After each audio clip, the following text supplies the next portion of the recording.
Hi guys, I'm just on with replacing the new rear quarter lights, these where they go rusty at the bottom on the outside, and the door speakers. So I just thought I'd share this probably a very amateur first video explaining a few things I've come across that may be helpful to you.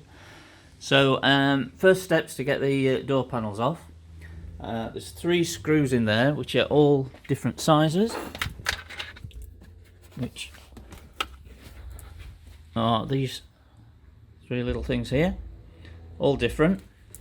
So you want to make a note of which one comes out of where.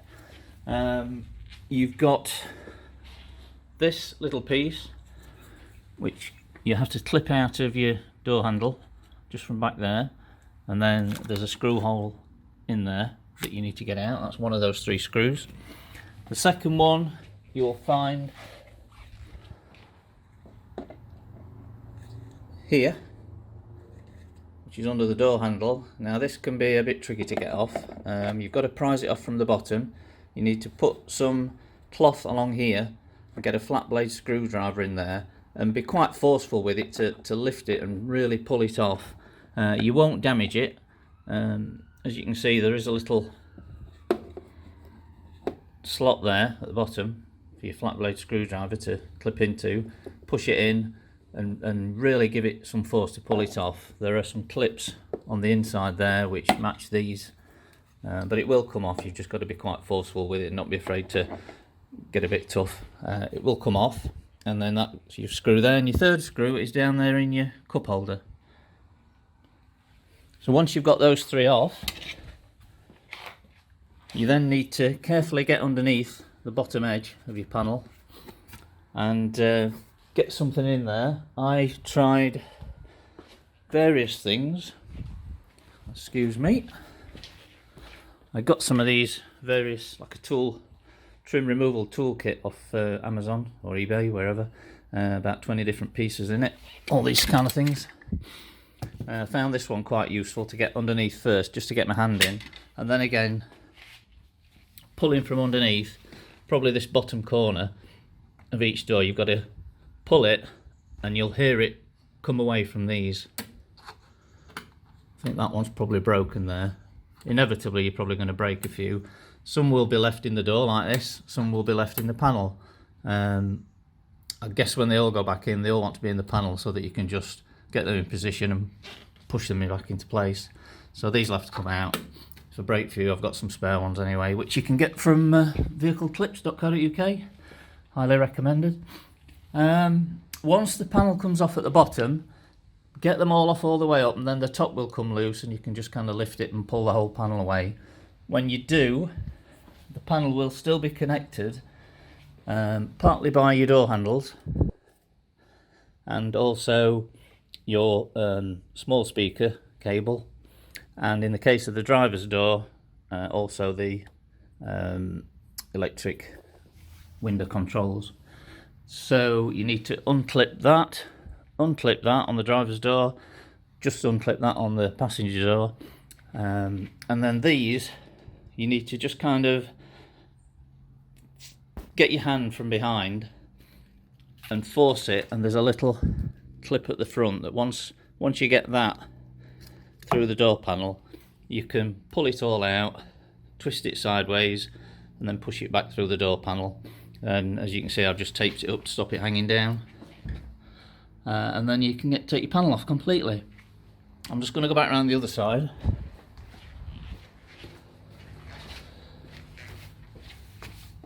So when I took these small speaker ones off, I actually found it quite tricky to do, as I've got the door panel suspended. So what I did was just undo these 2 screws instead, which left the speaker off, and then I put this back on afterwards once I'd managed to release this little blighter. And that's obviously your main speaker one, which comes off quite easy.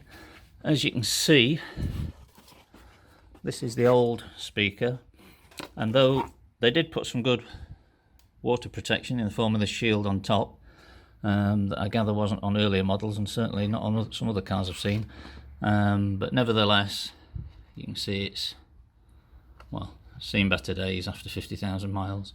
So just as well I'm replacing them anyway. And the Quarterlights, I'll try and show the removal of the second one. This one's been done. There are videos showing you that you need to remove the whole of this plastic panel and unclip more electrics and stuff, but I actually managed it quite easily. I had to get that plastic grommet out there, and then there's a screw behind there, or a bolt, and one here, and there's one right at the bottom. Excuse the shaky video. There. That fastens to the bottom of the rail, or quarterlight rail, window rail, whatever you want to call it. Once you've got that out, you've got to push it in and just gently manipulate the whole thing out through the top, being careful not to tear this rubber here.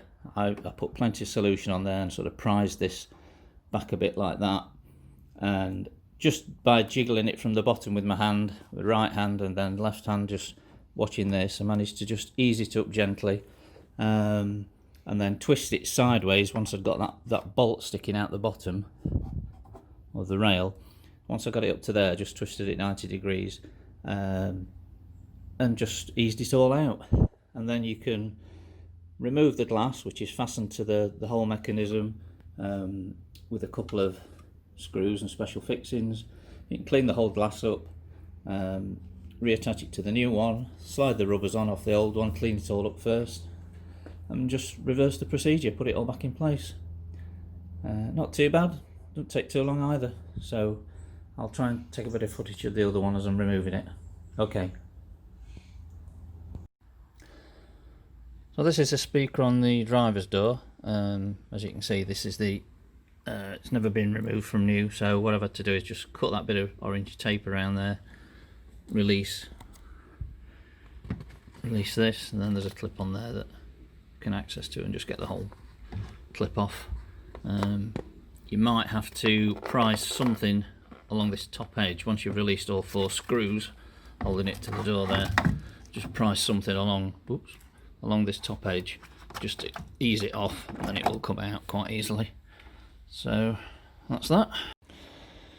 Okay, so here I've got the 2 top and the 1 bottom bolt holding this piece in place. So in here, 2 and 1 at the bottom. The one at the bottom's got a bolt that has to pass through and clear the inner bodywork before it can come out of position. So you've just got to gently push it in. As you can see, this all moves now. But if we look here, you'll see it's just starting to come up. What I'm going to do, I just need to get 2 hands on this to hold this back a bit so that it doesn't tear just there. Just gently ease it up and over that. Okay, there we go. I've just had to put the phone down while I did that, but as you can see, and then it is a little bit tight between here, and you just got to be gentle with it, but ease it up bit by bit until you get this section clear of the door, and then you're good until you get to that bolt bit, and then you just need to turn it 90 degrees. So I'm just going to put that down while I get it up a bit further. Okay, I've just got it up a bit further, and as you can see, this is probably why it's important, or even if you're just going to not replace these but just refurbish what you've got, to take them out anyway, because it's so much easier to do them, and the damage often is going down further than you probably realise. So probably worthwhile whichever way you're going to tackle it. Okay, I think if I do this again, I'll have to get a tripod in action, or even a second pair of hands. But as you can see, that piece is up and through there now, so it's quite loose. There's the bolt at the bottom, so when you get it to that part, you need to just twist it 90 degrees, like so, to be able to get the whole thing out. There we have it. Let's have a look at this in the daylight.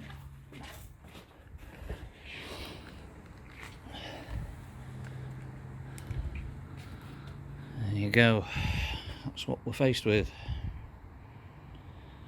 I think if you do refurbish these, You want to obviously get it all down, spray it nice black again, and what I'd probably suggest is what they seem to have done on the new replacements is add a little bit of black gloss wrap tape or something just around that area where it rubs. I'll attempt to show you that on the replaced one. Probably just see it there, just poking out. In fact, why not show you the new one? That would make sense, would it not? So here's the new one, and as you can see, it has that piece around it. So if you refurbish these, you could probably just put some black gloss vinyl over that bit. I have actually started doing the old one, but obviously with the area where it rubbed needs a bit more work, but otherwise coming up nicely. So I can either keep those as spares or I might just sell them off cheap. So all you've got to do now is undo these two bolts. Remember the way that the fittings went in, because there's a metal piece and a plastic piece either side, and they go in a specific way. Take the rubber off, obviously, pull it out the channels. It's all one piece, and then you need to slot it onto the new replacement Quarterlight in exactly the same way. Clean it all up first, clean all your glass up, should go without saying, and you'll be as good as new. Okay, I've just cleaned up all this edge of glass, and just best as you can around here. You can see this is the sort of inner moulding, which then pushes in, and that's the bit that through movement, vibration, rubs against the door pillar, and eventually lets water settle and creep in and rust that pillar, Quarterlight, whatever you want to call it. So all you can do is clean this up as best you can, prep all this area, and then you're ready to drop the new one back in. So this is the new, or replacement if you're just refurbishing. New one just partly in place. I've got it to that point, twisted it 90 degrees first to get the bolt in, then I've twisted it round straight. I've just got it to this point. Now what you've got to be careful of is you've got to get this piece in here. So to wedge that in, it's a bit of a tight squeeze, and you just want to be careful that as you're easing it down, you hold that rubber there back so that it doesn't catch on these, and you'll need to do that twice when you get to that one and that one. Once you've eked it into place past there with these, then you're fine. So once you get to that top one, not only do you want to just hold that rubber back just there, but on this side you also just need to ease that piece and just like that to allow this piece to drop in. So you've kind of got to watch both sides at the same time. Just take your time. It's probably best if you've got somebody with you, because once you get this piece down, you're sorted.